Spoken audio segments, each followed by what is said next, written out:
Bradesco. Entre nós, você vem primeiro. Olá, boa noite. Boa noite. As imagens que poderiam esclarecer se o motorista do carro de luxo consumiu bebida alcoólica antes do acidente, que terminou em morte, esta semana em São Paulo, não existem mais. Segundo o depoimento de uma das sócias do clube de pôquer, onde o jovem esteve, o equipamento apaga automaticamente o que foi gravado depois de 3 horas. Até agora, ao menos 6 pessoas foram ouvidas na delegacia do Tatuapé, zona leste de São Paulo, que investiga a morte do motorista de aplicativo Ornaldo Viana. Entre elas, a namorada de Marcos Vinícius Rocha, que era o passageiro do carro de luxo que causou a batida. Segundo a polícia, ela confirmou que Fernando Sastre Filho, que dirigia o carro, e a namorada tiveram uma briga na saída do clube de pôquer. Hoje, a advogada de Fernando esteve na delegacia e disse que pretende apresentar uma nova testemunha do acidente. Primeiro a gente vai ouvir ela e depois eu posso me manifestar. A Secretaria da Segurança Pública esclareceu que Daniela Medeiros Andrade, mãe de Fernando, não foi indiciada. Ontem, a polícia apreendeu HDs no clube de pôquer onde Fernando esteve na madrugada de domingo e de onde saiu pouco antes de causar o acidente. Mas as imagens registradas pelas câmeras de segurança do clube não ajudaram a polícia. O sistema de gravação se reinicia automaticamente a cada 3 horas, apagando as 3 horas gravadas anteriormente. Uma das sócias do clube do pôquer disse aqui na delegacia que havia pouco mais de 100 pessoas naquela noite madrugada e que não foi possível verificar se Fernando ingeriu bebida alcoólica.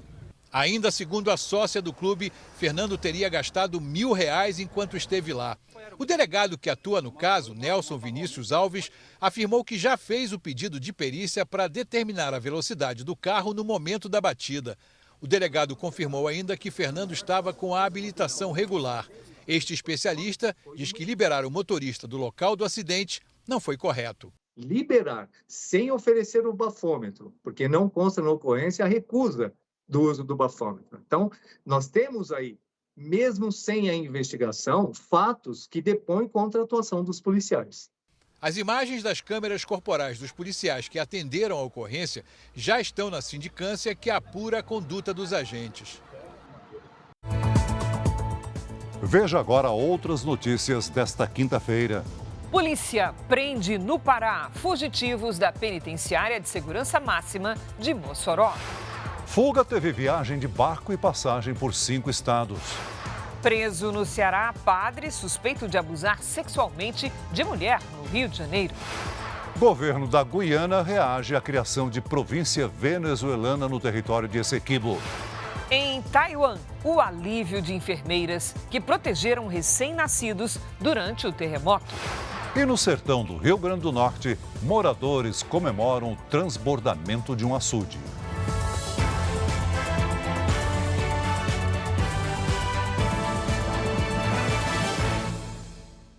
Oferecimento Cartão Bradesco. Suas compras podem até virar viagens.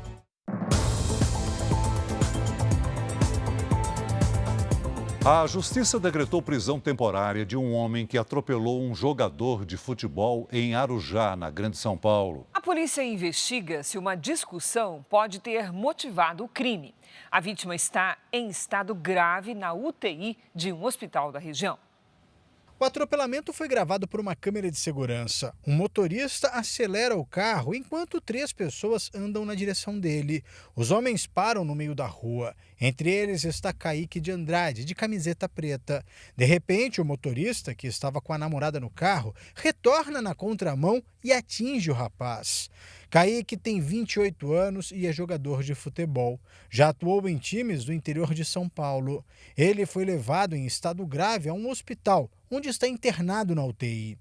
Meu filho nunca esteve doente, sempre foi saudável, sempre foi esportista, né? Sempre cuidou da saúde, se alimentou bem. Nunca na minha vida eu pensei a gente estar passando por uma situação dessa.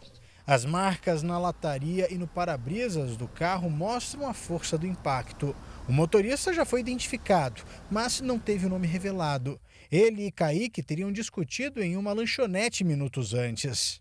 O carro usado no atropelamento passou hoje por uma perícia. O caso foi registrado nessa delegacia como tentativa de homicídio. As investigações agora são para tentar descobrir o que teria motivado o crime. 7 testemunhas já foram interrogadas. A namorada do motorista também foi intimada e deve ser ouvida nos próximos dias. O veículo, para mim, foi utilizado como se fosse uma arma de verdade. Ele sai com o seu veículo, retorna na contramão da via pública e atinge sem qualquer tipo de resistência que a vítima poderia reagir ali no momento. Não dá nem oportunidade da vítima se jogar. O motorista tem antecedentes criminais por estelionato. Porque a gente quer justiça. Não tem como uma pessoa fazer isso com a outra e ficar por isso mesmo. No Rio de Janeiro, depois de atuar nas comunidades, agora as organizações criminosas disputam o controle de condomínios populares. Esses grupos obrigam os moradores a pagar por serviços de correspondência e de internet. Hoje foi realizada uma operação para desarticular uma quadrilha que extorquia dinheiro e ameaçava os moradores de Queimados, na Baixada Fluminense. Um endereço dominado pelo crime. Neste condomínio, milicianos são acusados de ameaçar e extorquir dinheiro de moradores em troca da exploração de serviços clandestinos de fornecimento de energia e de internet, além da cobrança de taxas por um suposto serviço de segurança.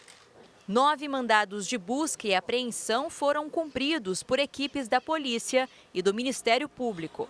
De acordo com as investigações, a organização criminosa seria chefiada por Tiago Carvalho Rodrigues, de dentro do complexo penitenciário de Jericinó, em Bangu. A mulher dele, Amanda de Freitas Magalhães, que é síndica do condomínio, também é investigada. Nossa produção tentou contato com os advogados do casal, mas não teve retorno. Segundo as denúncias, a organização criminosa agia com extrema violência para coagir os moradores. Quem se recusava a pagar as taxas cobradas pela milícia era ameaçado. As pessoas eram obrigadas a usufruir dos serviços impostos, por essa associação e, de fato, não tinham outra escolha senão se submeter ao pagamento e ao pagamento regular, uma vez que, se não o fizessem, realmente sofreriam as retaliações. Foram apreendidos documentos, celulares e computadores. Técnicos da concessionária de energia cortaram as ligações clandestinas. Há 2 dias, milicianos e traficantes trocaram tiros pelo controle de um conjunto habitacional, também em Queimados, na Baixada Fluminense. A Polícia Federal tenta desvendar um esquema de contrabando de armas que conta com a participação de uma empresa de efeitos cinematográficos. Os agentes apreenderam 34 armas e fiscais da Receita Federal revelaram que a quadrilha usava a empresa para importar o armamento dos Estados Unidos e depois distribuir para facções criminosas do Rio de Janeiro. E para não levantar suspeita, os criminosos alegavam que os produtos seriam destinados para shows pirotécnicos. O Brasil ultrapassou os 2.700.000 casos prováveis de dengue. 1.044 mortes foram registradas este ano. Hoje, a cidade de São Paulo começou a vacinação contra a doença. O imunizante está disponível para crianças e adolescentes de 10 a 14 anos nos 2 bairros com o maior número de casos. Alunos da região de Itaquera receberam nas escolas o aviso sobre a vacinação. Muitos pais atenderam ao chamado e lotaram as unidades de saúde logo pela manhã. Sinomar e o filho não perderam tempo, foram os primeiros a chegar. Tem que aproveitar, né? Já garantir a imunização deles, e rezar para a nossa chegar também, né? Tomei a vacina para ficar melhor, senão a dengue te pega. Leia já teve dengue, por isso fez questão de levar o filho de 13 anos para tomar a vacina. A minha começou com muita dor de cabeça, dor na nuca e nas costas. Começou assim. Quando foi depois, já foi dando dor muscular, dor na perna, um cansaço terrível. Deus me livre, não desejo para ninguém. A cidade de São Paulo ultrapassou 130.000 casos prováveis da doença e 33 mortes. No estado, já são mais de 560.000 casos e mais de 200 mortes. As doses foram remanejadas de outros municípios para 11 postos de saúde da capital. A escolha das regiões seguiu critérios técnicos. Por enquanto, o município conta com cerca de 8 mil doses da vacina para a imunização nesse grupo prioritário de crianças com idade entre 10 e 14 anos. Por isso, a Secretaria da Saúde priorizou as 2 regiões da cidade com maior número de casos de dengue para começar a vacinação. Mas a expectativa é de que a imunização seja ampliada para outros postos com a chegada de uma remessa do Ministério da Saúde. Essas doses que nós iniciamos aqui na região de Itaquera e na Vila Jaguara hoje são doses remanescentes que os outros municípios não conseguiram aplicar. Foi prometido que vamos receber 185 mil doses. Esperamos que seja nos próximos dias. Eu acho isso importante para se prevenir. O JR te ajuda com as principais dúvidas sobre a dengue. O uso de água sanitária é efetivo para matar as larvas do mosquito? Sim, de acordo com pesquisadores da Universidade de São Paulo. Testes mostraram que uma colher de sobremesa de cloro colocada na água parada é eficaz para prevenir a proliferação das larvas.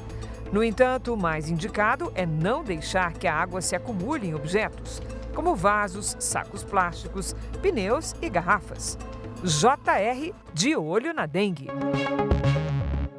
O primeiro-ministro Benjamin Netanyahu rebateu as ameaças do Irã depois do ataque israelense que matou 2 generais iranianos na embaixada de Teherã, na Síria. Netanyahu afirmou durante a reunião do gabinete de guerra que o Irã age contra Israel há anos e que o país vai se defender e atacar aqueles que prejudicam os israelenses. Diante das ameaças de ataque, o governo desligou o sistema de GPS numa tentativa de confundir possíveis mísseis inimigos teleguiados. A medida afetou todos os moradores. O premier de Israel conversou hoje por telefone com o presidente dos Estados Unidos, Joe Biden.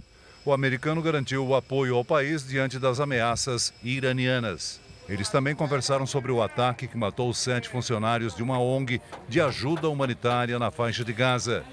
Na ligação, que durou cerca de 45 minutos, Biden chamou a tragédia de inaceitável e pediu um cessar-fogo. As forças de defesa de Israel anunciaram hoje que uma investigação preliminar do bombardeio foi concluída. Os detalhes serão divulgados em breve. O Ministério das Relações Exteriores do Brasil divulgou uma nota sobre o incidente que matou 7 integrantes de uma ONG que atuava em Gaza. O Itamaraty repudiou a ação militar contra alvos civis e reforçou o desejo de um cessar-fogo imediato. Veja a seguir, detentos que escaparam de presídio de Mossoró foram presos hoje no Pará, depois de 50 dias de buscas. Padre suspeito de abusar sexualmente de fiel no Rio de Janeiro é preso no Ceará. Faltam 3 dias para a finalíssima do Paulistão. E o técnico Abel Ferreira convoca a torcida do Palmeiras para o jogo de domingo.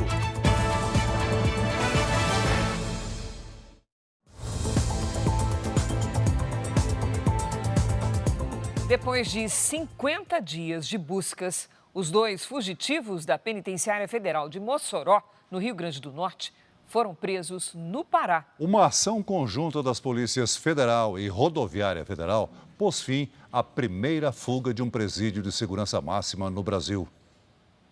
Rogério da Silva Mendonça, de 35 anos, e Deibson Cabral Nascimento, de 33 anos, foram presos em Marabá, no Pará, a 1.600 quilômetros da Penitenciária Federal de Mossoró, de onde fugiram no dia 14 de fevereiro. Eles estavam em um comboio de 3 carros em uma rodovia federal do Pará, quando foram abordados por agentes da Polícia Rodoviária Federal e da Polícia Federal. A estrada foi fechada nos 2 sentidos depois da inteligência da polícia identificar a rota dos fugitivos. Além de Rogério e Deibson, outras 4 pessoas que davam cobertura foram presas. Com eles, a polícia encontrou dinheiro, cartões de crédito, munições, 8 celulares e um fuzil. Os 2 fugitivos pertencem à facção Comando Vermelho no Acre. Estavam presos em Mossoró desde setembro de 2023. Nesses 50 dias, eles cruzaram os estados do Rio Grande do Norte, Ceará, Piauí e Maranhão, até serem presos em Marabá, a mais de 500 quilômetros aqui de Belém. Durante a fuga, Rogério e Deibson chegaram a viajar de barco por 6 dias. Eles partiram da cidade cearense de Capuí no dia 18 de março e chegaram à Ilha de Mosqueiro, em Belém, no dia 24. Rogério e Deibson escaparam do Presídio Federal de Mossoró no dia 14 de fevereiro. Eles estavam em celas individuais e conseguiram fugir ao retirar as luminárias das celas. Depois, cortaram 2 cercas de arame com ferramentas de uma obra que era realizada no local. Essa foi a primeira fuga no presídio de segurança máxima. As buscas pelos criminosos envolveram helicópteros, drones, cães farejadores, além de mais de 600 homens, incluindo a Força Nacional e equipes de elite da Polícia Federal e da Polícia Rodoviária Federal. Toda a operação custou mais de 2,5 milhões de reais. Os 2 fugitivos chegaram a fazer uma família refém. Temos informações prévias que eles queriam sair do país, né? Então estavam utilizando essa rota para poder ir para alguma fronteira. Os 2 fugitivos vão ser levados de volta para a Penitenciária Federal de Mossoró, no Rio Grande do Norte, que foi totalmente reformulada depois da fuga. A estratégia do Ministério da Justiça para recapturar Rogério da Silva Mendonça e Deibson Cabral Nascimento, depois de 50 dias de buscas, foi adotar ações de inteligência lideradas pela Polícia Federal, em parceria com a Polícia Rodoviária Federal e as polícias civis e militares dos estados do Norte e Nordeste. Houve inicialmente eu chamaria de um esboço de uma reação com um fuzil ostensivamente apontado aos nossos policiais, mas que frente à ação das nossas equipes, e lá estava o nosso grupo de pronta intervenção, que é um grupo tático, né, preparado para esse tipo de ambiente, esse tipo de circunstâncias, permitiu que a ação fosse sem uma reação. Fontes ligadas à investigação afirmaram ao Jornal da Record que o grupo que dava apoio à dupla era monitorado por geolocalização dos celulares. Ligações telefônicas também foram interceptadas para concretizar as prisões. Segundo Lewandowski, o grupo iria deixar o Brasil, mas ainda não se sabe para qual país eles iriam. O ministro afirmou que os trabalhos devem continuar para descobrir qual organização criminosa deu apoio à fuga dos presos. Nós combateremos o crime organizado, sobretudo com trabalho de inteligência, com integração das distintas forças de segurança nacionais distribuídas, portanto, em todo o território. E demonstra que o crime organizado em nosso país não será bem sucedido. Os fugitivos serão levados de volta à penitenciária de Mossoró, no Rio Grande do Norte, que foi reformada depois da fuga inédita nos presídios federais do país. Eles ficarão separados, haverá vistorias diárias e, enfim, a direção foi trocada, os protocolos foram reafirmados e aperfeiçoados e de lá certamente não se evadirão. Segundo o secretário nacional de Políticas Penais, André Garcia, todos os presídios federais passaram por mudanças. O sistema penitenciário federal não é mais o mesmo desde a data do evento que ocorreu lá em Mossoró. De lá para cá, trocamos a iluminação, os problemas de iluminação, as câmeras foram adquiridas, estão sendo instaladas à medida que chegam dos fornecedores, são 10 mil câmeras que foram adquiridas já recentemente. A Corregedoria-Geral da Secretaria Nacional de Políticas Penais do Ministério da Justiça concluiu que houve falhas na segurança do presídio e abriu 3 processos administrativos disciplinares para investigar as condutas de 10 servidores da Penitenciária Federal de Mossoró. Agora o futebol. Faltam apenas 3 dias para a grande final do Paulistão. A bola rola no domingo, às 6 da tarde, mas a transmissão da Record para todo o Brasil começa já às 5h30. E o Bruno Lohans está aqui conosco com as últimas informações, é claro. Oi, Bruno, boa noite. Boa noite, Cris. Boa noite, Celso. Boa noite a todos. Está chegando a hora da decisão, né? O Palmeiras poupou os principais jogadores para essa decisão e o Santos fechou o treino para não dar nenhuma pista da escalação ao rival. Disposto a surpreender o Palmeiras no Allianz Parque, o técnico do Santos faz mistério. Fábio Carille não permitiu que o treino de hoje fosse gravado, mas vai abrir uma exceção no sábado. A diretoria decidiu que o último treino, antes da final, será aberto para a torcida e na Vila Belmiro. O Santos terá a chance da reabilitação poucos meses depois do rebaixamento no Brasileirão. Basta um empate para acabar com o jejum de títulos que dura 8 anos. Eu estava com a expectativa super baixa, que o Santos ia melhorar, mas melhorou e agora a gente está aqui, né? Com certeza no domingo caneca nosso. O título que os santistas buscam agora, o Palmeiras conquistou ano passado e ano retrasado. Por isso, aquelas 2 estrelas em cima da taça.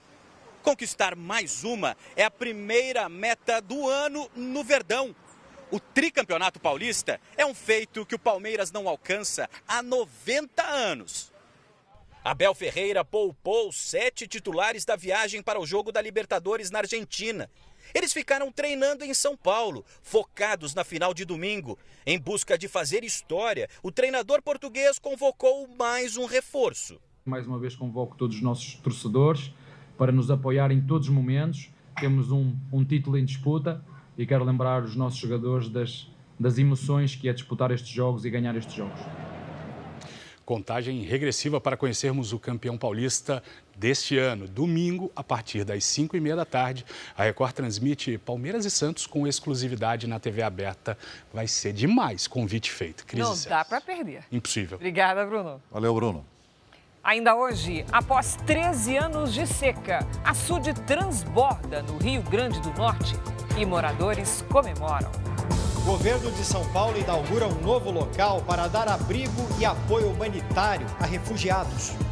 Em Taiwan, mais de 700 pessoas estão presas em áreas de difícil acesso após forte terremoto.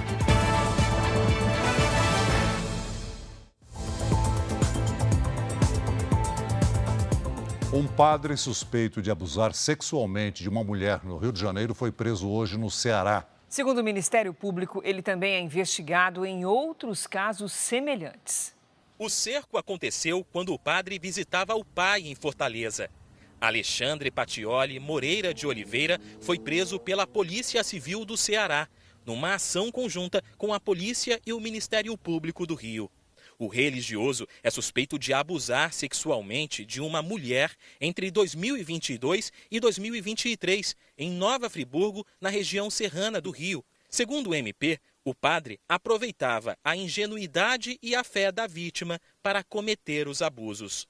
Alexandre Patioli tem milhares de seguidores nas redes sociais e chegou a apresentar programas de TV, um deles dedicado ao público feminino. O padre vai responder por importunação sexual e estupro de vulnerável. Segundo o Ministério Público, este não seria o primeiro crime envolvendo o religioso católico. Os promotores dizem que a Arquidiocese do Rio de Janeiro já recebeu diversas denúncias de abusos sexuais. Haveria também investigações policiais em curso contra ele em outras partes do estado. Alexandre Patioli já foi reitor da igreja que fica na Pontifícia Universidade Católica do Rio, a PUC, de onde saiu 5 meses antes do caso de Nova Friburgo. Também foi responsável por esta outra igreja na zona sul da capital fluminense. Em nota, a Arquidiocese do Rio de Janeiro informou que, assim que tomou conhecimento das acusações, afastou o sacerdote das funções e iniciou uma investigação interna. A Arquidiocese afirmou ainda que vai colaborar com as autoridades. A defesa de Alexandre não foi encontrada. Mais um abrigo inaugurado hoje na Grande São Paulo oferece moradia e acolhimento a refugiados. O local tem capacidade para 150 pessoas. Os primeiros atendidos são afegãos que estavam no Aeroporto Internacional de São Paulo, em Guarulhos. Márzia e Aliá chegaram ontem ao Brasil com os maridos, que são irmãos, e os filhos.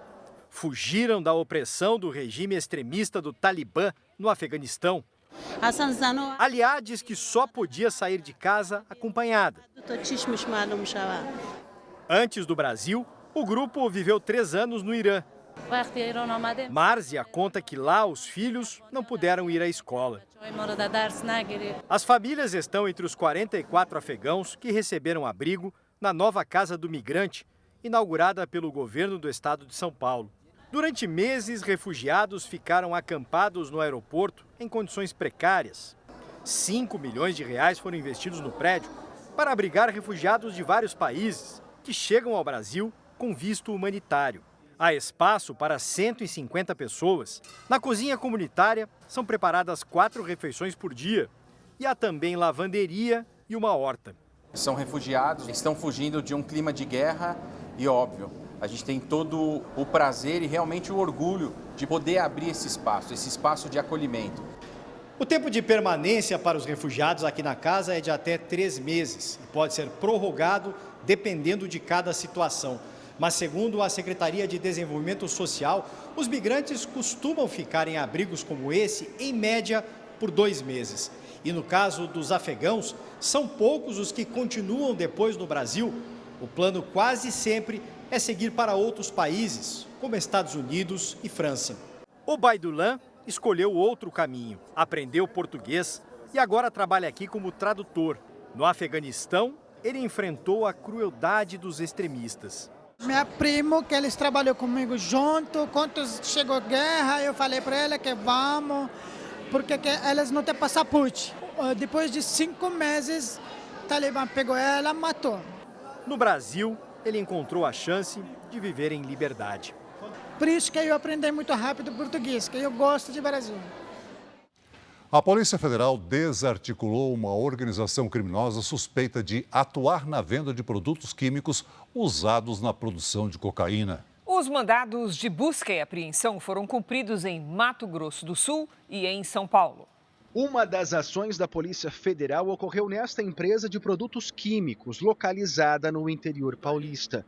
De acordo com as investigações, a quadrilha era formada por donos e sócios de 7 empresas que tiveram as atividades suspensas. Os criminosos teriam movimentado mais de 59 milhões de reais em produtos químicos de forma clandestina, insumos considerados essenciais para a produção de cocaína. Carros de luxo e um jet ski foram apreendidos pelos agentes federais em uma das casas dos investigados. Ninguém foi preso. A investigação teve início depois que uma van de origem boliviana foi apreendida aqui em Mato Grosso do Sul, na região de fronteira, carregada de produtos químicos sem procedência. Para a Polícia Federal, o grupo usava indústrias químicas para produzir cocaína. Foram cumpridos 9 mandados de busca e apreensão nos estados do Mato Grosso do Sul e São Paulo.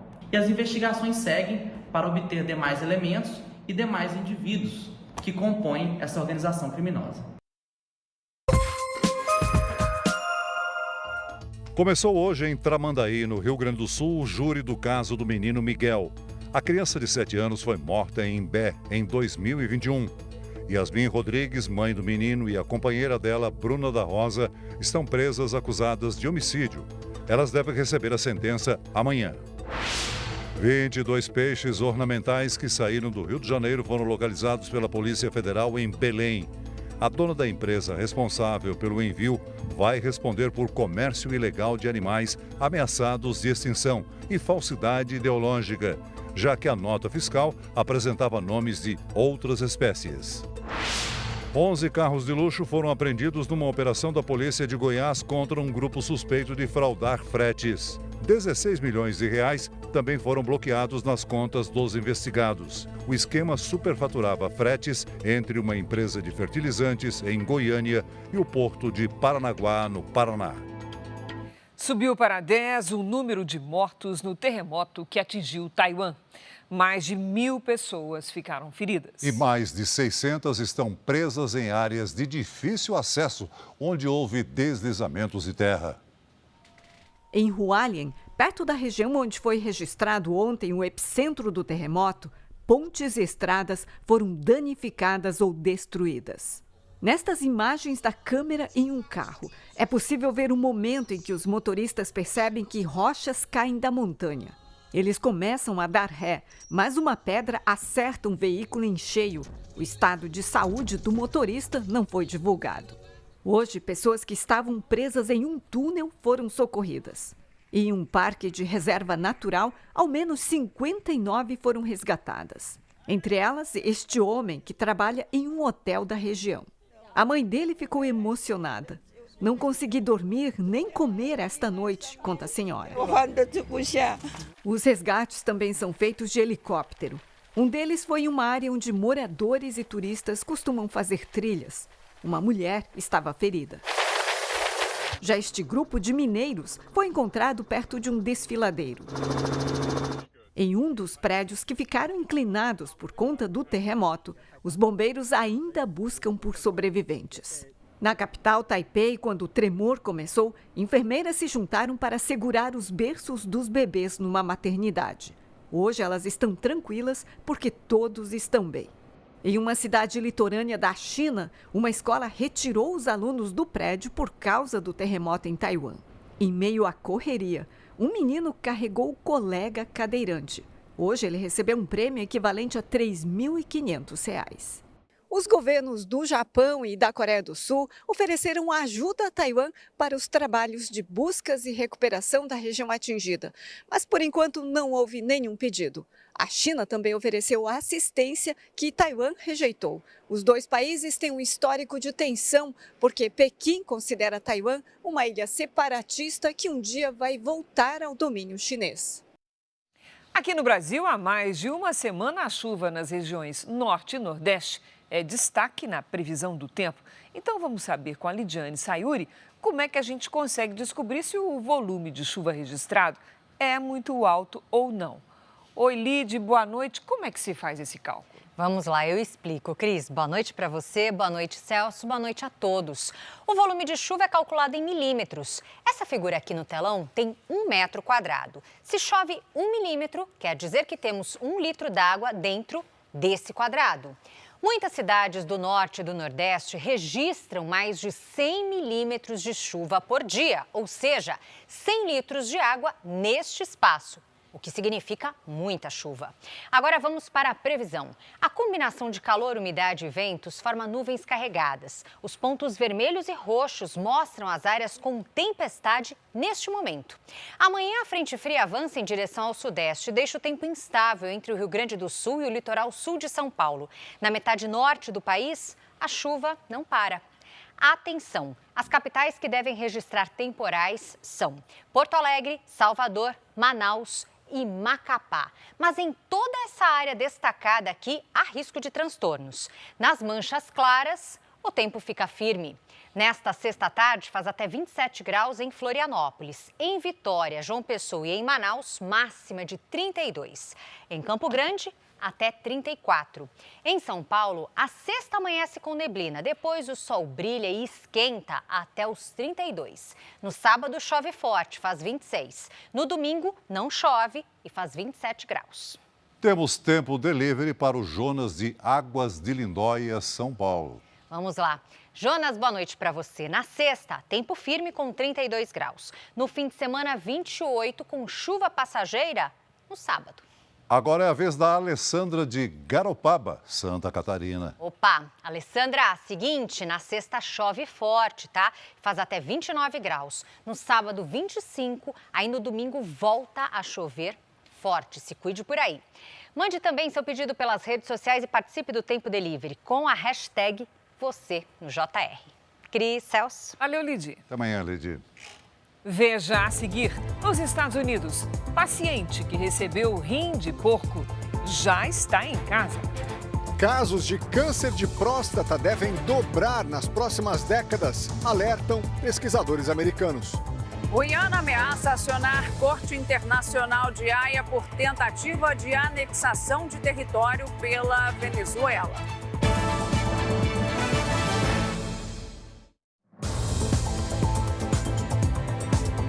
Vamos direto a Brasília, porque as notícias são de que o presidente Lula pode vir a trocar o comando da Petrobras. Assunto para Luiz Fara Monteiro. Oi, Fara, boa noite. É turbulência à vista? Aqui em Brasília já se fala até na possibilidade de Aloysio Mercadante assumir a presidência da empresa, Cris. Boa noite a você, ao Celso e a todos que acompanham o Jornal da Record. Os motivos seriam os recentes desentendimentos entre Lula e o presidente da Petrobras. Em meio a rumores de que pode deixar o cargo, Jean Paul Prats pediu uma reunião com o presidente Lula, que deve acontecer na semana que vem. O presidente Lula passou o dia em Pernambuco. Ele inaugurou uma obra do novo PAC que faz parte da transposição do Rio São Francisco e vai levar água para mais de 600 mil pessoas. Durante o discurso, Lula aproveitou para defender os ministros Rui Costa e Alexandre Padilha, que frequentemente são alvos de reclamações de parlamentares e até de outros ministros do governo. Eu tenho um conjunto de ministros muito competentes. Esse aqui, que é o chefe da Casa Civil, é como se fosse o primeiro-ministro Rui Costa. O companheiro Padilha é o cara que rói o osso. Ele certamente tem a função mais difícil no governo, que é a função de articulação política. Imagina vocês que o meu partido só tem 70 deputados, num total de 513. E para votar uma coisa qualquer, nós precisamos de 247 votos. Amanhã, o presidente vai ao Ceará. A ausência de Lula em Brasília pode tensionar ainda mais as relações entre o presidente da Petrobras, Jean Paul Prates, e o ministro de Minas e Energia, Alexandre Silveira. A rivalidade entre os dois se tornou pública e há uma expectativa de que na semana que vem, Lula e Prates conversem. Nos bastidores vai se desenhando a saída de Jean Paul Prates da Petrobras. Ele já não tem mais o apoio incondicional do único fiador, o ministro da Fazenda, Fernando Haddad. Lula chamou o presidente do BNDES, Aloysio Mercadante, para conversar no início da semana e deixou o Mercadante de sobreaviso caso precise dele na estatal. Para substituir Prates, o presidente estaria procurando um nome que seja técnico, profissional e obediente. A pessoas próximas, Lula já confidenciou que acha o presidente da Petrobras muito mais preocupado em se posicionar no mercado do que ser fiel aos propósitos do governo. A insatisfação do presidente ficou clara depois que Jean Paul Prates descumpriu um acordo fechado com o presidente Lula em que o Conselho da Petrobras votaria a favor de não distribuir os dividendos extraordinários entre os acionistas. À época, Prates se absteve na votação, o que teria demonstrado ao governo que ele priorizava os acionistas minoritários. A atitude foi vista como uma agressão a Lula. Hoje, Jean Paul Prates ironizou os rumores de queda. Numa rede social, disse que vai sair da Petrobras após as 8 da noite para estar de volta à empresa às 7 da manhã. Com a ameaça de troca de comando, as ações da Petrobras fecharam o dia com uma pequena queda de 1,41% na Bolsa de Valores de São Paulo. O governo da Guiana classificou de ilegal a anexação da região de Essequibo pela Venezuela. Foi uma resposta à ação do ditador Nicolás Maduro, que criou uma província venezuelana na região. O território é rico em petróleo e outros recursos naturais. A assinatura do decreto por Nicolás Maduro anexou parte do território da Guiana à Venezuela. Decisão que foi tomada depois do resultado de um plebiscito em dezembro do ano passado, em que mais de 95% da população venezuelana votou pela anexação de Essequibo. Maduro afirmou que bases militares secretas dos Estados Unidos foram instaladas em Essequibo para atacar o sul da Venezuela. A Casa Branca não se manifestou sobre as acusações. A Guiana tem 800 mil habitantes, né? Não tem como ter esse enfrentamento. Agora, é claro que uma aventura como essa do Maduro pode arrastar para a Guiana os Estados Unidos. Então, os Estados Unidos percebendo uma movimentação da Venezuela nesse sentido, ele vai comunicar o Brasil, vai comunicar os países vizinhos, mas os Estados Unidos também pode tomar alguma medida que se antecipe, né, a esse plano venezuelano. A decisão de Nicolás Maduro provocou uma resposta imediata do governo da Guiana. O presidente do país, Mohamed Irfan Ali, não descarta acionar a Corte Internacional de Haia. O Ministério de Relações Exteriores da Guiana afirmou em nota que não vai aceitar a tentativa da Venezuela de anexar mais de 2/3 do território e ressaltou que houve violação de princípios fundamentais do direito internacional. A região de Essequibo é rica em petróleo e disputada historicamente por Venezuela e Guiana. A área tem aproximadamente 160 mil quilômetros quadrados, o que representa quase 70% do território da Guiana, que faz fronteira com Roraima. O Brasil esteve diretamente envolvido nas negociações para evitar um conflito entre Venezuela e Guiana pelo território de Essequibo. Enquanto a tensão entre os países aumenta, o Itamaraty aguarda sinal verde do presidente Lula para se manifestar, já que a relação entre Brasil e Venezuela está estremecida. Na semana passada, Lula criticou o processo eleitoral na Venezuela e disse publicamente que impedir as candidaturas de opositores de Maduro nas eleições previstas para julho deste ano é um fato grave e que não há justificativa política ou jurídica para isso. Agora à noite, Celso Amorim, assessor especial de assuntos internacionais da presidência, disse que o ato de Nicolás Maduro foi simbólico. Amorim, que participou de uma das negociações entre Venezuela e Guiana, espera que a disputa territorial de Essequibo não evolua para algo mais grave. Eu fico por aqui e deixo uma dica. Acesse o r7.com para saber mais notícias de Brasília. Voltamos ao estúdio com Cris e Celso. Obrigada, Farah. Um estudo revelou que o número de casos de câncer de próstata vai aumentar nos próximos anos em todo o mundo. Uma das explicações é o envelhecimento da população. Aos 62 anos, o Bruno percebeu alguns sintomas e correu para o médico. Alguma coisa não estava funcionando bem com relação ao trato urinário. E aí eu fui procurar ajuda médica. Fui para o pronto atendimento, sabia que alguma coisa não estava bem. E lá nós detectamos que eu estava com alguma anomalia na próstata. E me recomendaram procurar um urologista. Ele diz que costumava fazer o exame preventivo e manter uma alimentação saudável. Mesmo assim, foi diagnosticado com câncer de próstata. Hoje está em tratamento. Este é o tipo de câncer mais comum entre os homens e a incidência é maior depois dos 50 anos. Pois pesquisadores americanos acabam de fazer um alerta. De acordo com um estudo publicado na revista científica The Lancet, o número de casos deve aumentar drasticamente em todo o mundo.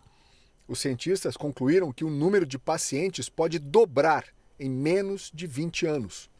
De 1.400.000 casos registrados no mundo em 2020 para até 2.900.000 em 2040. Segundo a pesquisa, uma das causas é o aumento da expectativa de vida. O envelhecimento da população masculina deve levar mais pessoas a enfrentar esse tipo de câncer, especialmente em países pobres, onde é mais difícil o acesso a exames de diagnóstico. O câncer de próstata pode ser mais difícil de ser combatido do que outros cânceres, como o de pulmão, que é ligado ao tabagismo. As causas estão mais relacionadas a fatores genéticos do que aos hábitos das pessoas. Segundo o médico do Hospital Moriá, Dr. João Manzano, as chances de cura são maiores quando a doença for descoberta no início. Tirando os fatores relacionados à dieta, a estilo de vida, a obesidade, ao tabagismo, a fatores externos, influências externas que podem aumentar a chance de desenvolver um câncer. Se eu mantenho minha saúde sempre adequada, maior a chance de eu combater esse câncer logo no início e ele não se desenvolver. Estatísticas mostram ainda que muitos homens só descobrem o câncer de próstata em estágio avançado. Por isso a importância de fazer os exames preventivos, porque quanto mais cedo se detecta o problema, maiores são as chances de cura total ou de controle dessa doença. O paciente que recebeu um transplante de rim de porco geneticamente modificado já está em casa, nos Estados Unidos. O sucesso da cirurgia realizada há quase 3 semanas no estado americano de Massachusetts foi comemorado pelo paciente nas redes sociais. Richard Sleiman, de 62 anos, disse que há muito tempo não se sentia tão saudável e que agora vive um dos momentos mais felizes da vida. Diagnosticado com doença renal crônica, o paciente agora está livre das diálises, procedimento que ele chamou de fardo. O brasileiro Leonardo Riela é um dos médicos responsáveis pelo transplante.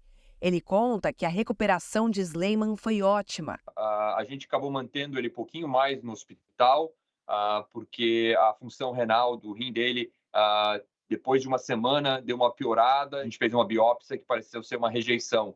E a gente tratou essa rejeição e ele respondeu completamente. E então isso permitiu que a gente mandasse ele para casa depois de 20 dias. O método é considerado um marco para a medicina, já que pode diminuir o tempo de espera na fila por um transplante. As 2 cirurgias anteriores, usando órgãos de porcos, falharam. Os pacientes receberam corações geneticamente modificados e não resistiram. O pós-operatório é semelhante a qualquer outro transplante, com uma rotina intensa daqui para frente. Serão 3 exames de urina e de sangue semanalmente, até que a frequência de visitas ao hospital diminua. O médico brasileiro revela que o próximo passo é buscar a regulação do novo tratamento com as autoridades de saúde dos Estados Unidos. A gente vai tentar aprender o máximo possível para que a gente possa fazer um estudo clínico maior, um estudo de pesquisa com mais pacientes, para que no futuro realmente se torne o que a gente espera ser um tratamento alternativo para pacientes que precisam do transplante e não têm um órgão disponível. Após 13 anos de estiagem, o açude Gargalheiras transbordou no Rio Grande do Norte e moradores comemoraram com fogos de artifício. Esse ano, o volume das chuvas no Rio Grande do Norte surpreendeu moradores de todas as regiões do estado. Foram 454 milímetros nos 3 primeiros meses de 2024, quase 50% acima do esperado para o período. Em Acari, região semiárida, ontem à noite, após 13 anos, o açude Gargalheiras iniciou a sangria, nome usado quando o reservatório chega à capacidade máxima e transborda. Houve até queima de fogos. No primeiro bimestre do ano, o açude chegou a ficar bem próximo do seu volume de não captação. Foi preciso usar balsas para bombear a água usada no abastecimento da cidade. Mas as chuvas dos últimos 45 dias mudaram esse cenário e fizeram o reservatório transbordar. O açude é o 4º maior do estado. A sangria tem atraído a atenção de muita gente na região. A gente nunca imaginou que viria isso novamente. Pelo tanto de seca que a gente alcançou, né? Porque o solo rachou, a gente ficou sem um pingo de água. Foram tantos anos de estiagem que a Yasmin nunca tinha visto uma cena como esta. O que é que seu pai, sua avó, o que é que eles diziam aqui sobre essa sangria quando chamaram você assim, Yasmin, vamos lá ver, Yasmin, que vai estar sangrando o açude? Eles diziam que ia ser muito legal e que eu ia me divertir muito. A movimentação no entorno do reservatório também fez as vendas nos bares e restaurantes dispararem. O movimento aumentou significativamente, então a gente vem se preparando, vem se organizando, porque no final de semana a gente sabe que isso aqui vai ser 10, 20 vezes maior o número de visitantes. Apesar da previsão para este trimestre ser de chuva dentro da normalidade, o volume deve se aproximar também dos 400 milímetros, ou seja, o espetáculo da sangria do açude Gargalheiras deve ficar ainda mais belo. O Ministério da Justiça demitiu agora à noite o diretor da Penitenciária Federal de Mossoró. Humberto Fontinelli havia sido afastado do cargo em 14 de março, dia da fuga dos presos que foram recapturados hoje. Essa edição termina aqui e à 00:30 tem mais Jornal da Record. Fique agora com Reis, edição especial. E logo depois de Gênesis, você vai ver revelações das vítimas de um fotógrafo acusado de exploração de meninas em Balneário Camboriú. Reportagem do Câmera Record. Não perca. Ótima noite para você. Boa noite.